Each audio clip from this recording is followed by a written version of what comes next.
E aí, galera, eu sou a Alessandra, sou professora de língua portuguesa e literatura do Colégio EAC Capivari.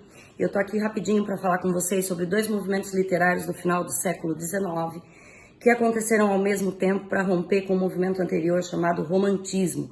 O romantismo todo mundo já sabe, né, como o próprio nome diz, aí com a valorização dos sentimentos, do romântico, né, das emoções, da subjetividade.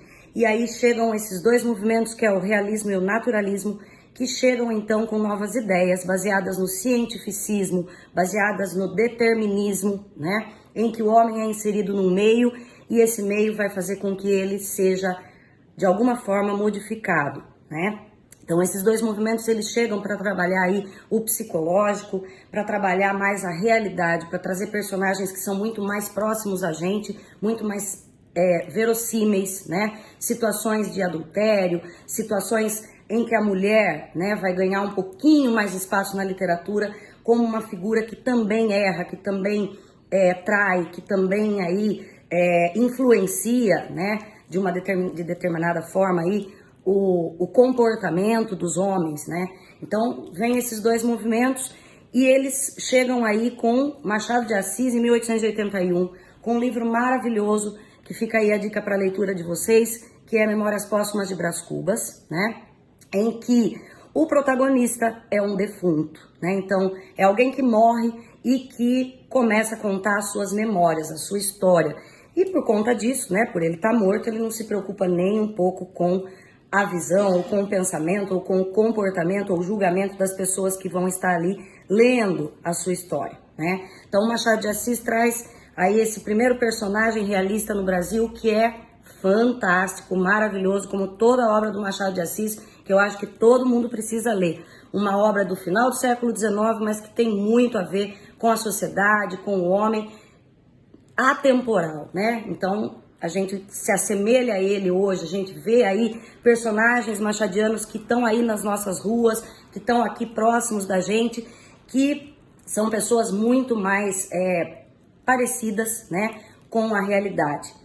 E junto com o Machado vem aí a Luiz de Azevedo e faz aí uma obra naturalista chamada O Mulato, né?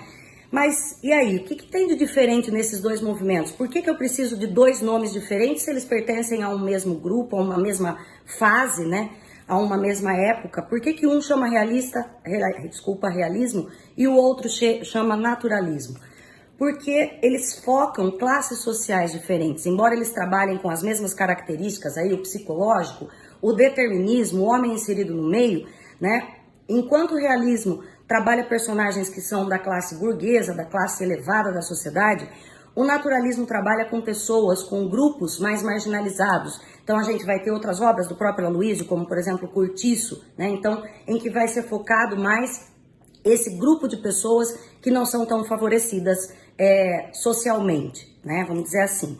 Mas de qualquer forma, esses dois movimentos eles vêm para inovar, para trazer uma linha totalmente diferente, uma linha de personagens, de histórias que são muito mais reais, muito mais verossímeis, como eu disse, do que as histórias lá que vinham sendo trabalhadas no romantismo, que apesar de serem do gosto burguês, elas tinham sempre aquele mesmo modelinho, aquela mesma ideia e tal, e aí chegam, né, esses dois movimentos que começam aí com esses novos princípios, com essas novas ideias, baseadas, como eu falei, nas linhas, nas correntes filosóficas que aconteciam na Europa, o darwinismo, o determinismo, o marxismo, né, e aí eles começam então essa nova linha, esses novos personagens, essas novas ideias, tá? Vão trabalhar muito com metalinguagem, com a escrita concisa, com a ruptura, né, daquelas narrativas lineares. A gente vai ver muito Machado de Assis, uma digressão, a conversa com o leitor, né, que são estratégias totalmente diferentes das estratégias que existiam até então, né?